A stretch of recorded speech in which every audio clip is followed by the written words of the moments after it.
Let's get ready to throw down.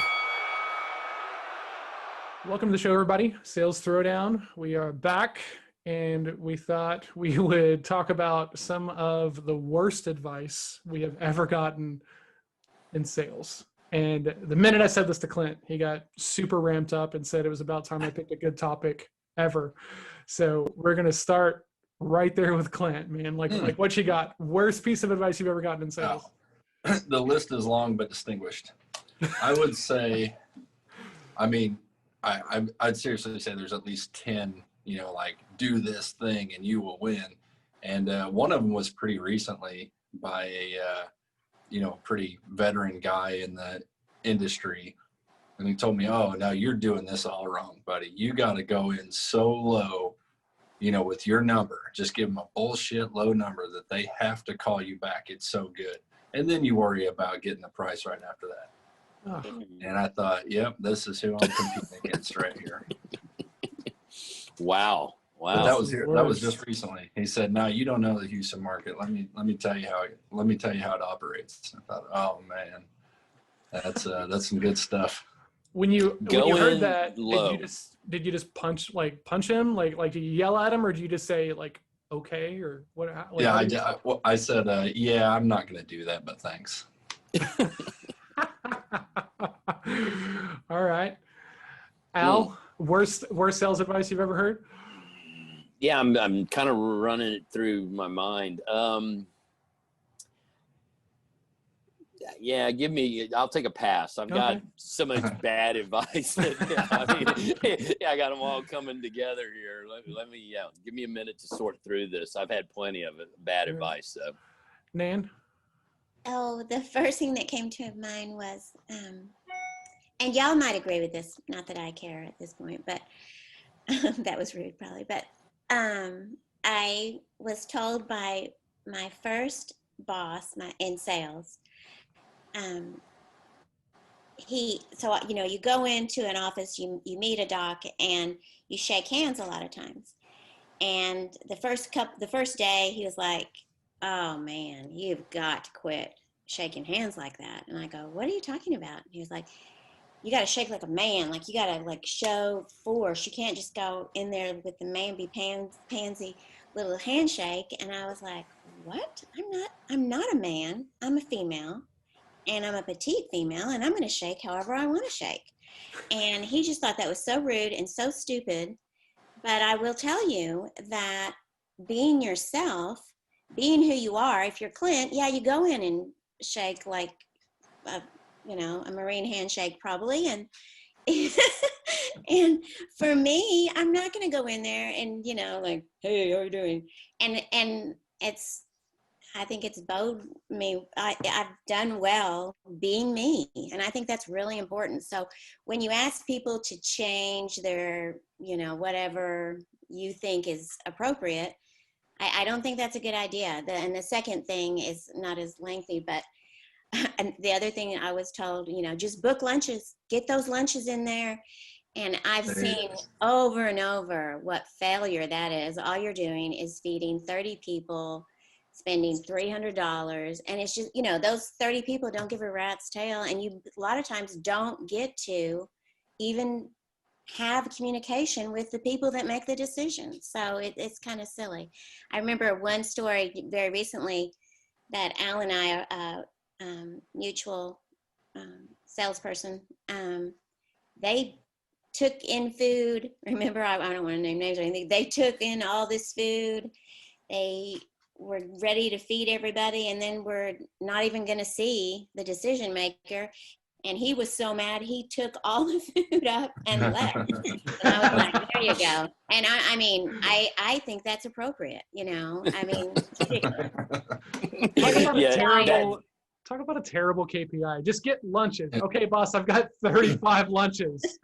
Well, what's funny, Don, is you mentioned KPIs, because I was actually going to say that to Nan, is that I've had a boss say that too. It's like, how many breakfasts have you done this week with customers? How many lunches have you done? And I'm like, 0.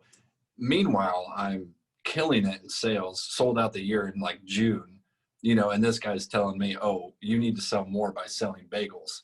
you know, and I always laughed about that. But he, you know, if he had a little more training, he would know that he's kind of onto something. If, you know, you get into lunches and they produce results down the road, then how many do you need to do a week? That's a KPI, right? Yep. So there is a method to the madness if you have a process that might actually work, right? So you can't just say, go out and do lunches and it works. You got to say, okay, in the past, we've done 10 lunches. We've got results off 2. So I need you to do this many more. Yeah. That's advice, but go do more lunches is not. Yeah. Agree. I agree. The bottom line is to not be the normal. Don't go and do what everyone else does, because then you are just, you're just a bunch of ducks going into the pond. I mean, it's ridiculous. So, figure out how you're going to stick out. Well, let me bring this to the forefront, because Clint's right. Everybody's spot on. But back in the day, the pharmaceutical companies, there were certain trends, and some of these guys now are managers, right? They started out, in the field, and the marketing was already done for them, or the drug was so new that all they had to do was, and that was the metric that they judged their reps by, because they were just getting in the door to feed them, right? So there was some logic behind that. If you were a mid-level manager of a sales crew, that if you could spend your budget, it meant at least something was going into the office. The problem is these guys were out drinking, piling up receipts, because I had buddies who were doing it. And they were like, hey, I got to spend some money. And they're going here with their friends, not real doctors. And so there was this whole underbelly to that bullshit. But that day is long gone, right? If you want to read a good book, it's the one on Viagra, the sales guy. And I know guys that were destroying rent-a-cars, going through ditches because they'd get stuck in traffic to just hit as many offices. And some of them fell into the hardware side of things. And the worst medical salesman in my industry now is an ex-pharmaceutical salesman, because they're going to tell you about how great they were when all of that was just rolling, but they're no service, no ability to close. They've got all this past history, but they spent all that money. Now they've got a bunch of debt. Yeah, don't get confused out there, guys. There was the old way of doing things, but unfortunately, sales trends change. Your sales acumen has to come up, and what you did yesterday was yesterday. What you're doing today is, what you need to do to make that sale and keep that pipeline full. It's funny you bring up this idea of taking one thing that worked for one person and trying to expand it in a terrible way. When I worked at Chase, they had this idea, it's called working the lobby. There was one banker who hated cold calling, right? So one banker in one branch would just grab everybody out of the line and say, hey, why don't you come sit down? Let's just make sure all your information is correct. I'll have someone else handle this transaction for us, and that way you don't have to wait in line. And he did that instead of cold calling, and he crushed. So then what they did was they said, everybody has to do this now, right? Yeah. And it had been beaten to hell like before I had gotten there. And so my first day in the branch after going through training was like 3 months of training and licensing and everything else. And then cool, just go up and just ask them to come sit down with you. They're gonna love it. And in my branch, we had all these people, and they would come in, and there would be like this gang of bankers in the Chase blue with the cheap ties and everything else like this. And they would just come in and see us, and then cover their eye and beeline it for the teller line, because they had been worked so much, right? Yeah. And so then we're supposed to be like, hey, why don't you come sit down? Like, no, I'm good. All my information's correct. We don't need to check it again. Like, they knew all the talking points. And it was crazy. And so what had happened, as normal, they had blown it to the point that we're supposed to grab every person we can, right? So then it's like, cool, don't wait in line, come over and sit down, and let's look for something to sell you. And then I'm going to go handle this transaction for you, because sometimes you're busy, you don't have someone there who can handle the transaction, right? So I remember once this one person was like, if I have to come over there and this person behind me gets done before I'm done, because this takes a long time as Irish professor, I'm gonna be pissed. And I'm like, maybe you should stay in the line then. That's totally okay. But I am not looking for an ass whooping today. Thank you very much, sir. Stay in line. it was crazy because like you would have these like business runners, like low-level employees who are just dropping off payroll or dropping off, like the deposit and stuff like this.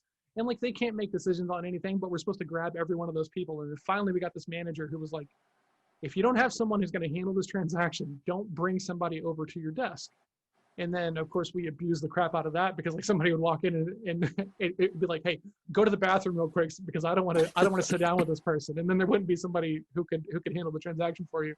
But talk about like one data point just in space, right? Of just like pull everybody over, bring all the lunches, right? Your data points have got to combine to something that makes sense, right? Which is what Clint was talking about. And now, if you're, any data point is good, but it needs to be leading you to something else because you can cold call your aunt a lot and say, man, I'm getting so many dials, but you got to be real and honest with yourself, I would say. Yeah. So John, what about you? What's the worst advice you've been given? So I have two. My first one comes from, I think, Jeffrey Gitomer. He's written some sales books, and he's got this thing, sales coffee or something like that. Yeah, like the little green book of sales. The little red book. Red book. I've got it actually. Yeah. He's got this thing of assuming the sale, which I hate it like so bad because maybe he intends it well, but I think that most people are just like, oh, okay, so that means we can chat on Tuesday, and then after that we'll be good to go, right? And like you're just taking the prospect's ability away to like act as an adult and make their own decisions and just purely away from them. And I hate it when it's done to me. When I tried to use it before, deciding I wasn't going to use that, it never worked out very well. So that's one of my big pet peeves. And then the other one is, if you phrase your questions so that way they only give you a yes when you ask for the business, they're just so used to telling you yes, they won't even think about it. Oh God, are you kidding me? I hate that shit so much. Yeah, and I think that leads to you getting drugged down the path for 6 months on a indecisive customer because they can only say yes but have no intention of actually doing. Yeah, absolutely. Right. Because okay, so you got the sale, but you didn't get the close, you didn't get the post sale. You can't lock the deal in. So what's a yes without a commitment? Because that's all you did. Exactly. Sure, we can do that, and then click. You never can get back in front of the prospect because that's all he is at that point. Still a prospect. You haven't sold anything. Yeah, the smile and nod. Right. Oh yeah, that sounds really good. Well, you kind of phrase the question so there's only one real way to answer it unless they're Clint, and you're getting hauled out of the office, right, against your will because you're like, hey, Clint, you probably really want this. Let me show you what I really want, but like everybody else is just gonna smile and nod at you, It was really good. Clint's got that back door that leads out of his office. So he opens it and the guy walks through. Give him the hey, after you, shut the door and lock it. Right. Yeah. The back mat on the back porch is actually just like a small cover of like a pit with spikes on the bottom of it. Well, yeah. Let me show you where the sales guys exit, so that way you don't got to deal with the crowd out in the front. Let me introduce you to the broom closet. God. Wow. But I think we've all we've read all these books and in many cases other sales articles, and I do go back to one one thing I heard once before is if you can glean at least one tidbit out of some of this stuff, because a lot of times the bad is mixed in with a handful of good items that they've either come up with themselves or ripped off from somebody else or refabricated. So don't be afraid to dig into what other people are saying, but don't drink the Kool-Aid ad nauseum, right? Mm-hmm. Glean from what other people are saying, both the good and the bad of their equation, right? Because if you walk away with one item to put in your tool bag, you're just diversifying your acumen, and then you get out there and practice a little bit. And if it doesn't work, then throw that one away and go pull another one out, right? Yeah. I'd tell you, I see it a lot on LinkedIn, especially in sales books. But there's always, if anything starts with this, do these 5, 10 things, and you will blah, blah, blah. You already know it's horseshit, right? And now I saw something the other day where it was, if you do these 3 things on your daily routine, you will become better at this. Now that's a true statement. If you do those things and they'll happen to work for you, but there's so many variables involved in all of those things that there's nothing worse than being lied to on advice before you even start it. Right. Or if you hear that you'll never have to close again, right? Yeah, you know? Exactly. Never follow up with a prospect again. Just don't call anybody. Never call. If you ever hear the word never again, that's a bold-faced lie, right? You know, because there's a guy, and there's a guy, he's always in my LinkedIn feed, and I keep meaning to delete him, but I get so frustrated. I just kind of push him away. But every day he does some kind of sales thing, and he's always walking down the street, or he's always got some role play that he's doing right. And he'll always say, if you do this, I promise you will close every deal. Like, well, hand me the golden nugget, because, you know, like, and then you listen to it and it's like, dude, if I did that, I wouldn't close, I would lose all of my customers, you know? Yeah. And the thing is he's got tens of thousands of people following him and listening to this garbage. And it hurts me to know that that's out there, knowing full well that it's total trash. But people love that clickbait, that motivational, like, oh, if I just do that, I'll win today. And then you fail, and it's like, okay, oh, but he told me tomorrow if I do this, I'll win again today. And then you lose, and it's like you're just going down this rabbit hole of shit, you know? Somebody yesterday, I was networking with someone and like, hey, what are your thoughts on Gary Vee? And I was like, I think he's a motivational speaker for certain people. And they're like, well, you don't think he's a good salesperson? And I was like, I know he's not a good salesperson. He's a marketer, right? And there's a difference in those two skill sets. And they're like, well, don't you like the stuff he talks about? And I was like, no, I think he's actually pretty toxic to like small business and startups. You know, this whole idea that you have to hustle 24/7, 365 and all of this stuff, because what it does is it just kind of leads into the, I'm feeling busy, so therefore I have to be winning, as opposed to I'm being productive, you know, and, you know, being intentional. There's a lot of bad advice out there. Yeah. I mean, there's definitely people out there giving sales advice and training that are motivators, like self-motivating people, and they call it sales training. Yeah. Hey, look, it's, you know, if you need that in your life, if you need the motivation, you know, if you're in that corner of the spectrum that just thrives off that, hey, there's nothing wrong with it. Just don't take it to heart. You know, use it for the tool that it is, which is motivation, not sales tactics, right? And, you know, everything, you know, hits everybody a certain way. I mean, you know, I kind of always go to sales training to the old school, Old Testament, yell at you preacher on the pulpit. I get way more out of that guy than a Joel Osteen, which I like.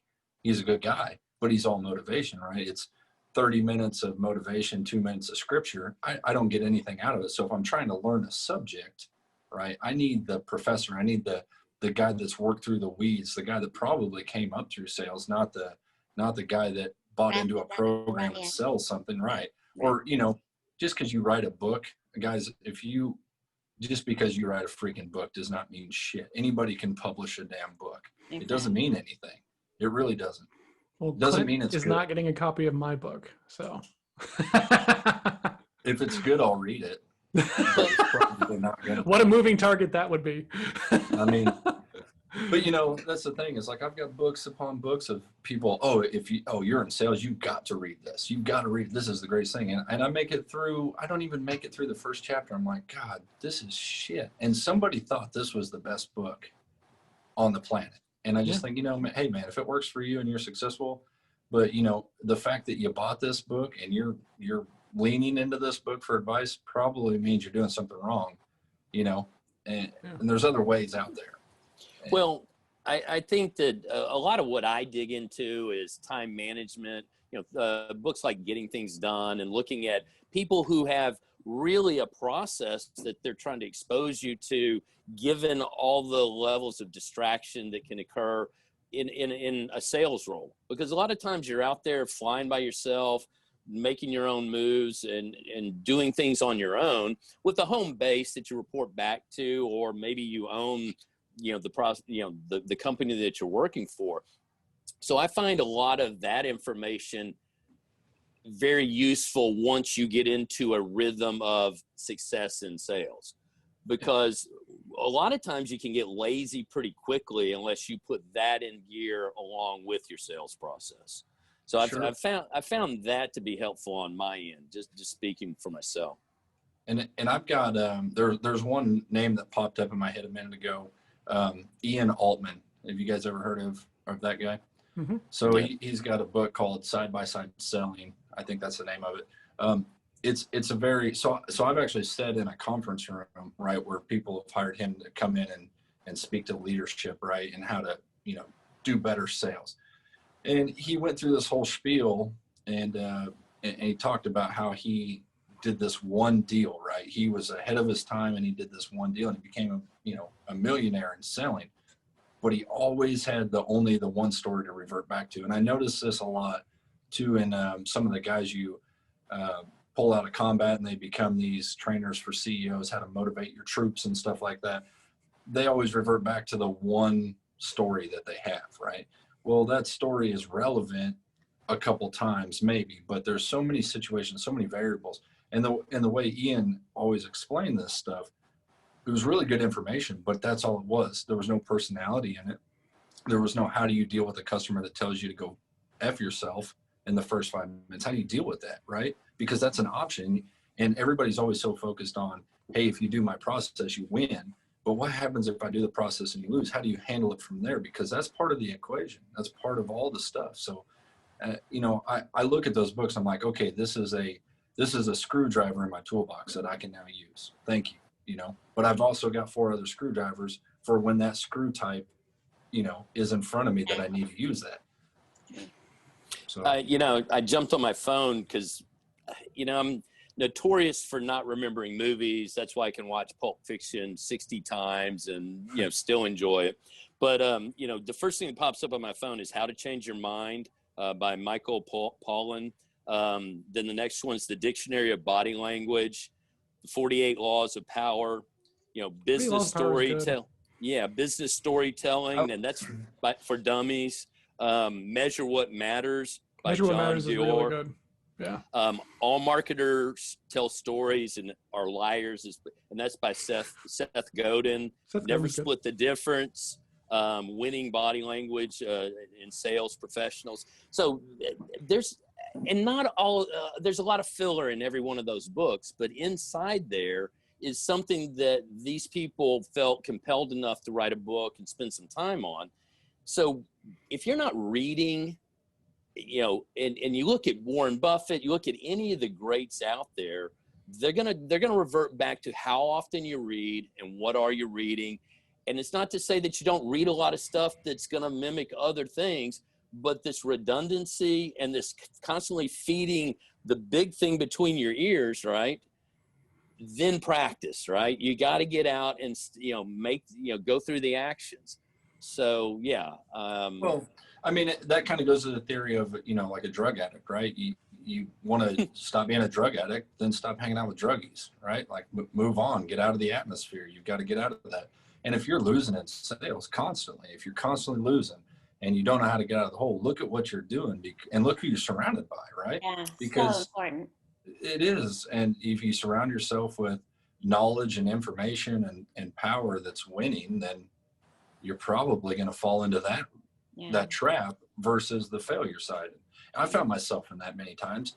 I listen to somebody because of their age or their experience, and I think, oh man, this guy kills it. But then you really dig into the weeds and, okay, he's at a 3% hit ratio and he's lost the company millions of dollars, but he sold, $700 million. So on the sales side, it looks good. But then you look at the backdoor information, it's like, oh man, look at all the work that guy had to do. Look at all the wheeling and dealing he did just to make nothing. Yeah. And on the surface, it looks great. So you got to, and then you got the guy in there too that sells 4 or 5 jobs and makes the company millions of dollars. He only sells 4 or 5 a year.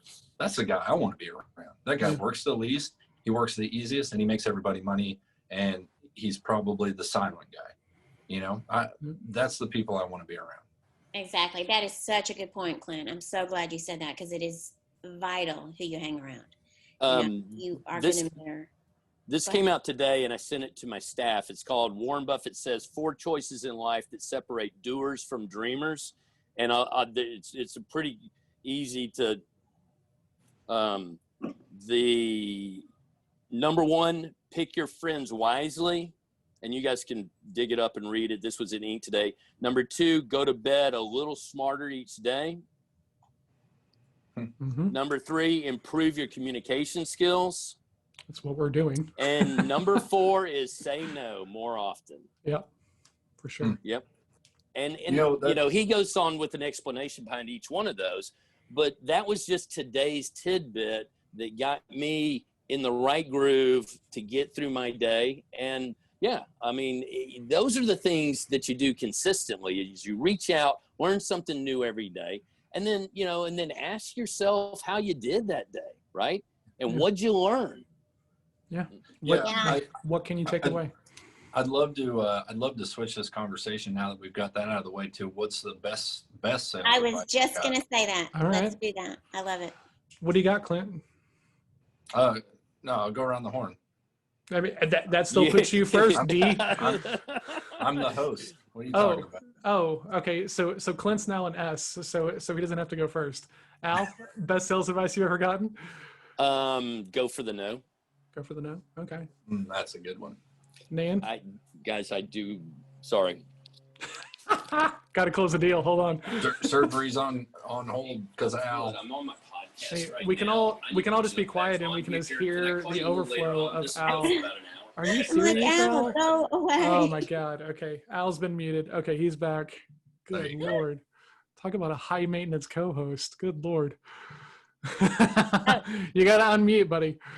No, I do like the go for the no. That is one of the most solid piece of advice. It's okay to you don't have to win every deal. That is solid, man. I will tell you, for me, it has been the personality driven side of you're not wrong. Whatever personality you are, you're not wrong. You're just different than somebody else. And that has probably been, for me, the biggest driver of me being, you know, typically come off as a complete asshole, you know, to some people, and realizing that I came off that way and having no clue, right? That was huge advice for me. And somebody saying, okay, this is where you're at. This is where you fall on the personality spectrum. Now you're not wrong, but also the person opposite of you is also not wrong. And that was just, I mean, talk about a mind explosion for me, right? To be able to deal with people and, you know, because what I wanted to do was surround myself constantly with people like me. And guess what? That's the worst people that I could surround myself with, because all you're going to do is fight with each other, right? And learning how to put those personalities in play and work within your team and, you know, get customers of all shapes and sizes, man. I mean, that was absolutely the best advice anybody ever gave me.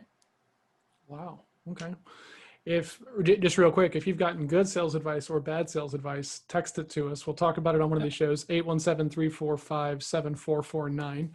Miss Nan, what do you got for good advice? So, of course, Jesus Christ is my absolute favorite. Life coach. Yeah, absolutely. Life coach ever, because, I mean, he just had a servant spirit, and I just think that is the best. The human, well, not that Christ wasn't human, but Zig Ziglar is like the coolest man on the planet to me. I'm trying to remember exactly. You can get everything I'm sorry, let me read it because I'll forget it. You can get everything in life you want if you will just help enough other people get what they want. And that is, if I'm ever successful, that's what I've done. And I can't say I'm like amazing. I've done it a million times, but when I look back, that was the thing that helped me do well. Wow.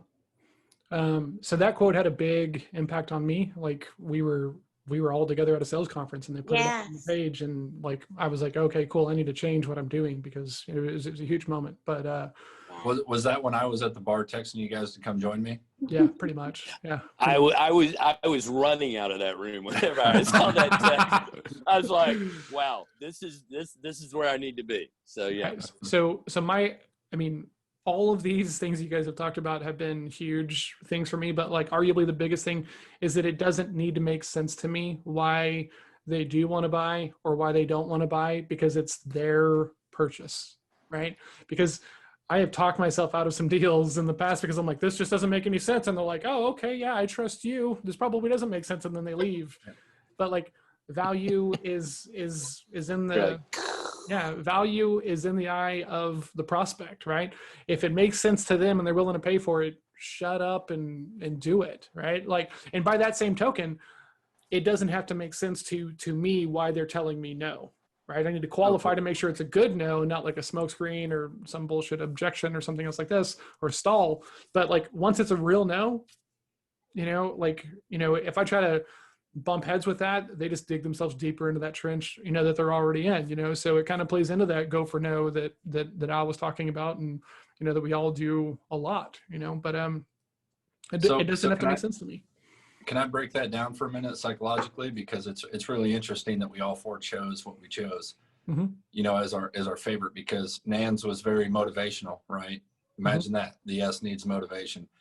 Doc's was, I need a no, because typically that's what I can't handle in my personality as an I can't handle the no's. I need everybody to like me. And to overcome that big fear was, hey, I got to get once I accept that no's okay, hey, I's are powerful, man. And then John, with you, and it doesn't have to make sense on paper. It just needs to make sense for somebody else on paper. Like, imagine that you guys all picked that. That's pretty crazy. And me, headstrong, personality driven, I have that fear of, not being the dominant one when I can let an S be the dominant one in her own or his own situation, right? Like it's amazing. That's how that alone tells you how much personality drives the everyday life. And so I'm working at the bank. This is 2012. And so CD rates are terrible, right? And just pure trash. It's like maybe 2% for 5 years or something like this. I mean, pretty low, but the market they're not any better now, but go ahead. Okay. So at the time they're worse. These fixed annuities and variable annuities, they gave you some market access, you had bigger returns, and we had some that had some guarantees on them.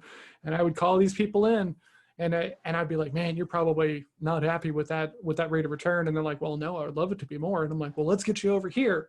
And they'd be like, well, I'm not really sure that I want to lock my money up for 7 years for 3.5%.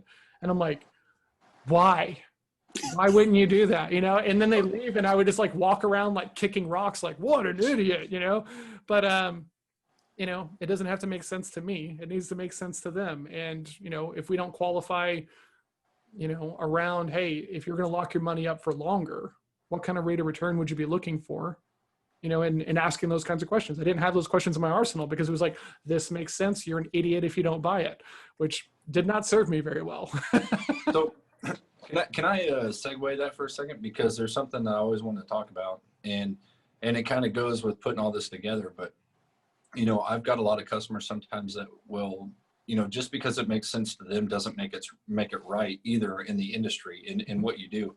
And in construction, it's huge. And I would guess in the medical field, it's probably as big. John, in the, technology, CRM field, like somebody may want something and you sell that something, but it's not the right fit. And down the road that they're not going to be happy with that product because you're the professional at the end of the day, right? There is a time to make sure that they have all the knowledge, and there is a time to turn a job down that will only gain you a bad reputation.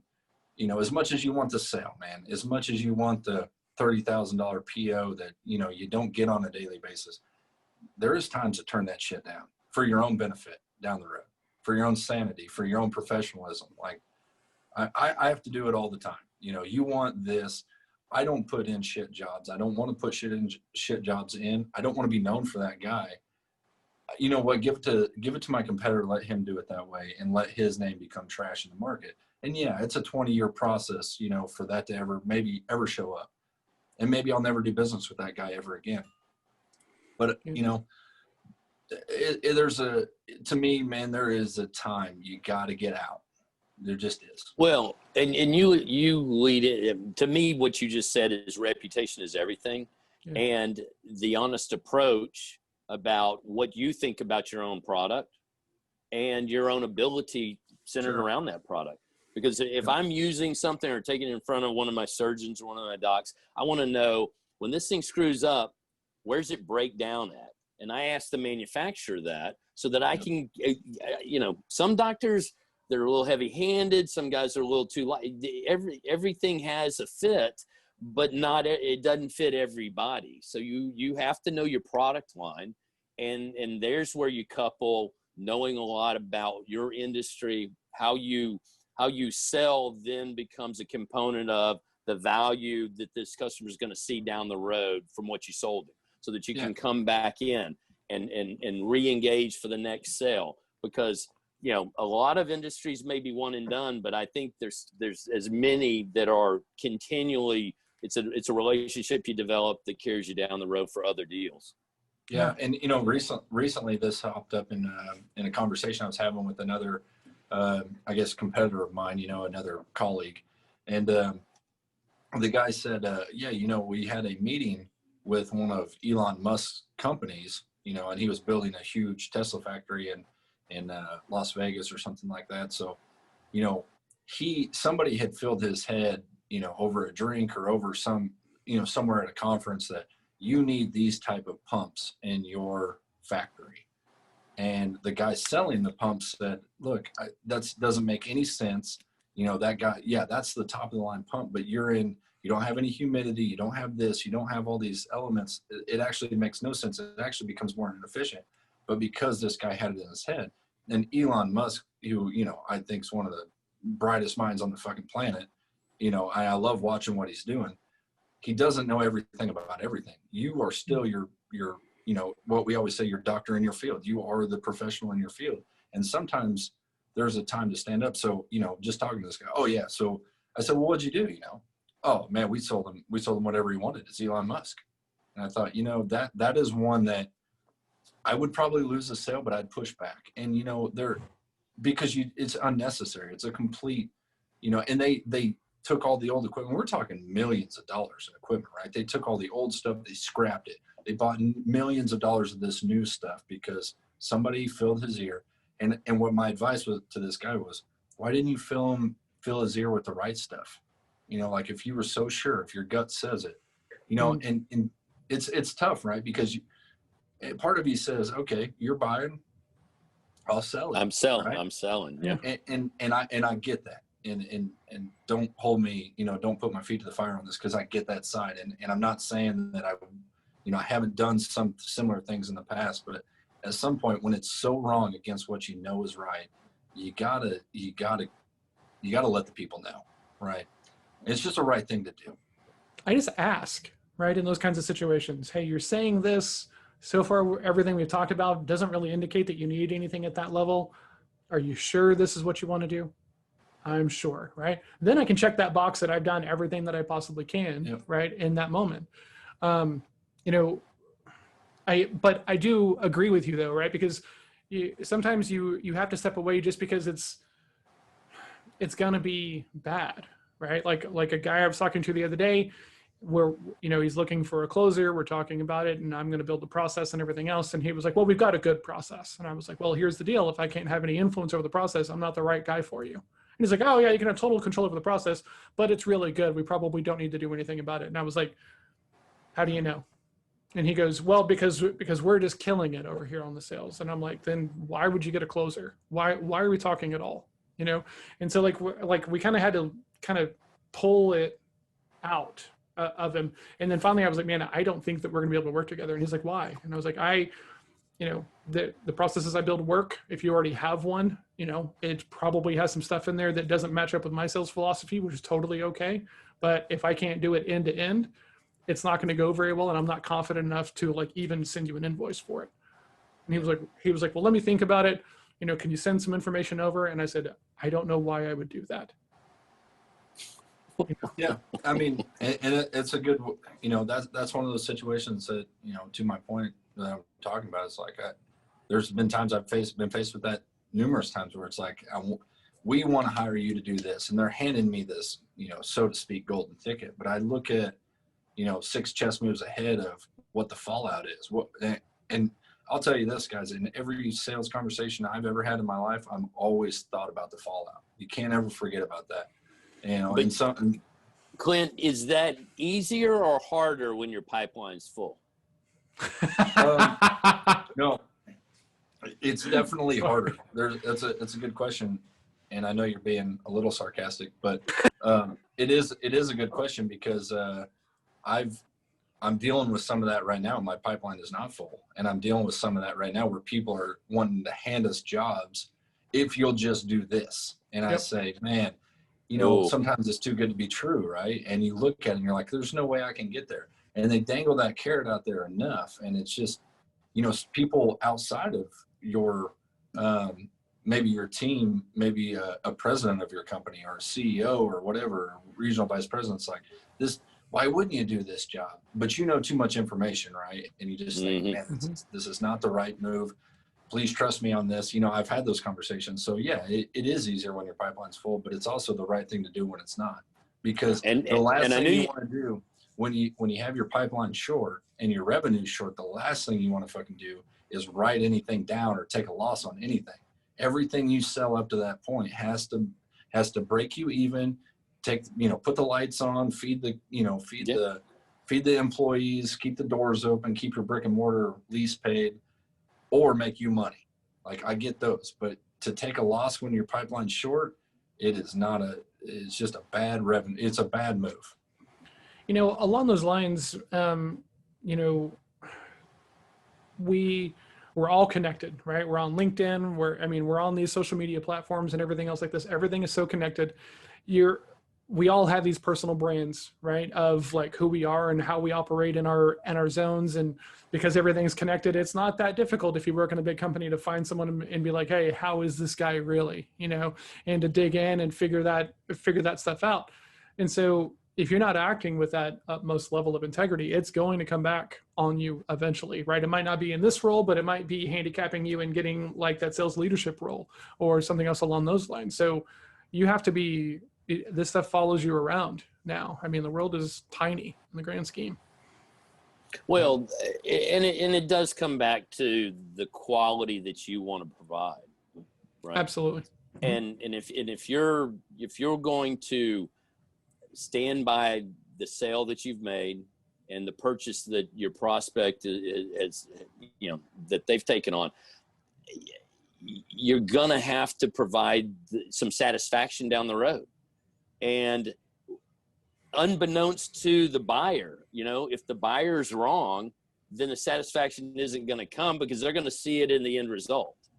So, you know, think with the end in mind. How does this, you know, it's okay to be excited about it, but if you're excited about a shitty deal that's just putting money in your pocket but not servicing your client, what does that look like in 6 months, in a year, in 2 years?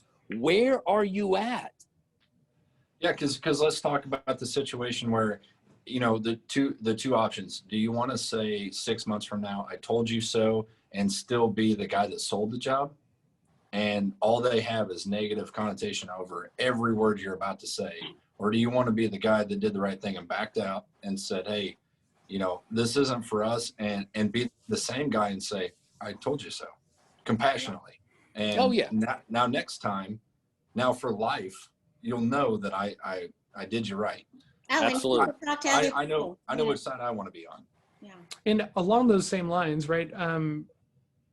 Don't shit on the other person or the other people that they're talking to, right? Like, I mean, it's one of the worst things you can do anyway. But like, if you're building this wall between you and the other person because they feel like they can't even have a conversation with you because you're, you know, gonna belittle their choices and their options and stuff like this, they're not gonna talk to you, right? So, you know, if you can put them into a position to where they shit on their current provider or something else like that, then that's totally fine. But it should never be you. Always play the long game. Yep. I know that. Play the long game. Well, and because if, you know, and this happens a lot of times whenever, or I see it in my industry, where somebody's unsatisfied and they're you know, there's some grumblings, I should have, and that guy and this guy, you know, either don't say anything, or if you get an opportunity to say, hey, I'm sorry, it worked out poorly this time. Normally, you know, they're spot on what they do, you know, just, and leave it at that. You don't have to build them up, but don't tear them down, and then step in with, how should we proceed, you know, knowing what we know now about this process. Because there's always the chance that you screw the same freaking thing up. Yes. Yep. Or Don't if be you, that guy. okay, but then also your client or your prospect hears you run your competitor down and thinks, what's this guy going to say about me if this Yep. goes south, Yep. right? Yep. Or if I'm unable to carry this project from my end all the way to fruition, what's Jackass going to think about me, and how much is he going to say around town? So be aware that your client or your prospect is not a dumbass, right? What comes out of your mouth, he may be listening to. So choose your words carefully. Along those same lines, when I see people who just like show up and they just say, you know what, we're going to kill it. You know, like we're going to blow this out of the water for you. And like, you haven't done a good job of qualifying, you know, and you see this a lot on like social selling, you know, someone's like, hey, I'm looking for this. And then like everyone's in there. Oh, I know a guy. He's the best. He's the best. You have no idea. Like, he was the best for you. That's fantastic. But then you see these people like the actual provider, they hop into these like DMs and chat threads and comments, and they're like, oh yeah, we're going to kill it. How do you know? You could do it the same exact way that the other person did. And then you now have to prove it that you're better than this other person. Whereas if you could go and have a conversation, like, I'm sorry that didn't work out. I've heard nothing but good things. What didn't you like? Yeah. Yeah. You know, They'll tell you. and it's funny because here recently, you know, from the buyer standpoint of myself, like we used a company recently that said, you know, back 6 months ago, absolutely we can do this, but we got to use this product line. And I'm like, hey, look, that product line doesn't match what we need, right? I've already talked to the engineer. I've already got us approved. We're a go. Trust me. While I like the enthusiasm and their number helped us get the job, we qualified it in our, you know, contract language that said, okay, we're using all of this stuff, right? So as soon as the job got approved, they said, oh yeah, by the way, that equipment, we can't use any of that shit. And it's like, okay, well, it's a $30,000 change, you know, like that. We knew that. We told you that. They told you that. They told us that it would work. And so there's a lot of stuff around it that, you know, went bad. But I'll give it to the company that did this. They said, you know what, we screwed up. We are willing to make everything right. And yes, it's a hurt. It's going to kill us. We'll take the $30,000 hit. And we'll make it right for you, because what we did, we promised you the world, and we, you know, under-delivered. So they made it right. And literally they provided us with everything that was supposed to be done on the job for the price that they gave us. And look, I know that hurt them. I know it did, but I wasn't going to take the hit. It wasn't it's not my hit to take. Yeah. We make mistakes too that we take hits on all the time. But I will tell you this, that the honesty and the character that guy, you know, showed us during the whole process, I don't want to do business with anybody else because of that. So, you know, doing the right thing is hugely important in everything you do. We need to wrap up, guys. Exactly. We're at time. But yeah, I can do it in the wrap up. Yeah, absolutely. Because Clint's drinking. Al, what do you got? Last words, nuggets, anything else? Well, back to Clint, owning the mistakes that occur in your process. Don't have too many of them, obviously. Fix them as you go along. But if you're in front of a prospect, a client, you're doing business, and something does go awry, have the nuts, be the man to step up and own it, and then start like hell working to fix it as best you can. And I think, because there are ups and downs in every sales process. So, yeah. You know, I don't even think it's about being the man. I just think it's about being the adult. Right. Yeah, there you go. Even better. Like own your mistakes, own the good things, because nobody gives a shit about your excuses. Like, nobody on the planet, like, at all. So, Clint, what do you got? Nuggets, last words? Yeah. So, you know, good advice, bad advice, there's a lot of both out there, right? And I think that it all has to be tailored to fit what you do in your industry, your personality, who you're dealing with on the other side of the table. There's so many variables to all the tips and tricks and all this stuff that you have to formulate your own process. And I'm even talking about your own process within a company's process or a team's process. Mm-hmm. Everything just doesn't tailor fit everybody off the shelf, right? You got to tailor it to you. Don't be afraid to buck back and show, you know, if you've got a reason that it doesn't work for you, have the information, prove it. I think that everybody has their gut feeling, especially in the personality spectrum. You know, if it feels bad for me, I'm a gut driven person. I just dump it, right? If it feels good, I run with it, and I'll make the best out of each situation because that's who I am. But, you know, somebody like John, where it's fact driven, you know, he has his own gut feeling, right? Because the facts aren't there and it doesn't align on paper. That's still a gut feeling, you know, whether it's driven that way or not. You know, he still has his feelings, and we all have those, right? So if it feels good, guys, make the best with it. If it feels bad, it's probably fucking bad, and get the hell out. That's good. Miss Nan, what you got? Noisy animals. The biggest thing that listening to everything we've said, just don't be a robot. You know, treat others the way you want to be sold to or treated, basically. Mm-hmm. You know, if you go in there with only your motivation, only what you want, everything we've said debunks that. That's just not going to work. Don't be a robot. Don't listen to what everyone else is telling you. Figure out your personality and the person you are. It's what we talk about week after week, how important it is to know who you are and who you're talking to. Man, okay. I would say that, like, it's not enough to just study this stuff without studying yourself, right? You have to have a level of self-awareness so that way you really understand how you're coming off to others, because you know, you can understand that D's are dominant and stuff like this, and you know, they want to do their things, but until you know how you're going to react under that pressure of a D, you know, because sometimes there is pressure there versus, you know, the ongoing chattiness of an I or something else like this. You know, you have to know yourself well enough so that way you can actually run your process in the moment. Along those same lines, there is so much information out there. The information itself is essentially worthless. You have to put in the reps. You have to.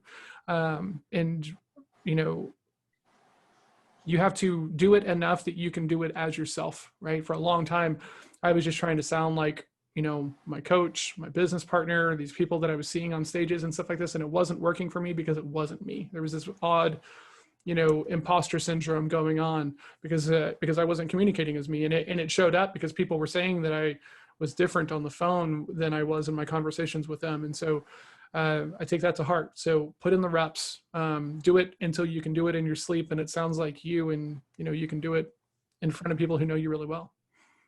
Or drink real heavily. That too also works. Well, guys, you know, if you are in sales and you know somebody else who might be struggling, or even if you're not in sales and you know somebody who is, please share this with them. If you have a question or a comment, or you know, you want to tell us that our advice sucks, send us a text, 817-345-7449. I'll send Clint to your house, you know, and you can deal with that if you'd like, as he's flexing over there. If you are listening to this on a podcast and your time is short because you're not in the car, or maybe you're not in the gym, or, you know, whatever's going on right now, you can watch this on YouTube and we can section it out so that way you can jump straight to the nuggets. So that way you get the actionable advice that you need to improve faster. You're not going to close every deal. We're not going to make that claim because I don't want Clint showing up at my house. But if you want to improve, you gotta put in the time, and YouTube is an easier way to put in less time and get some nuggets. So please like and subscribe this video. If you do watch it on YouTube, leave us a review if you would like to help us out, because reviews help a lot. And follow us on social media. Everything is at Sales Throwdown. And we've been putting out a lot of content. So follow us. Hope the content helps, and we'll see everybody really soon. Cheers.